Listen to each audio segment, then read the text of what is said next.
நான் அவர்களை மீட்டு இருந்தோம், எனக்கு விரோதமாக பொய் பேசுகிறார்கள் அப்படின்னா இப்ப கிறிஸ்தவர்கள் மீட்பதற்கு விரோதமாக என்ன பொய் பேச முடியும்? கர்த்தராகிய இயேசு கிறிஸ்து நம்மளை மீட்டு இருந்தோம், கர்த்தராகிய இயேசு கிறிஸ்துவுக்கு விரோதமாக கிறிஸ்தவர்கள் பொய் பேசுகிறார்களா?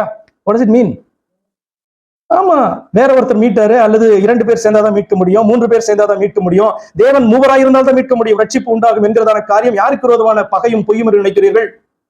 மீட்பதற்கு விரோதமாக. தாம் ஒருவரே நம்மளை சிருஷ்டித்து, தாம் ஒருவரே நம்மளை மீட்பதற்காக ஒரு சரீரத்தில் இறங்கி வந்த அந்த சரீரத்தை கொலையுண்ண ஒப்பு கொடுத்து, தான் தெய்வமானபடினால் அந்த சரீரத்தை எழுப்பி காண்பித்து, இந்த ஆலயத்தை நானே எழுப்பினேன் என்று எழுப்புவதற்கு முன்பாகவே சாட்சி கொடுத்து எழுப்பினதான ஆண்டவராகிய இயேசு கிறிஸ்து அல்லவா? அப்ப மீட்பதற்கு விரோதமான பொய் பேசுகிறார். நான் அவர்களை மீட்டு இருந்தும், நான் அவர்களுடைய மீட்பராக இருந்தும் எனக்கு விரோதமாக இரண்டகம் பண்ணுகிறார்கள், பொய் பேசுறாங்க அப்படின்னு சொன்னா என்ன அர்த்தம்? ஒரு மீட்பர் எனக்கு பத்தாது, ஒருவராய் காத்த இந்த காரியத்தை செய்ய முடியாது என்று சொல்கிறதான காரியம் என்ன தெரியுமா? இரண்டகம். ஆனா அந்த இரண்டகம் என்பது விக்கிரக ஆராதனை என்று வேதம் பேசுகிறது.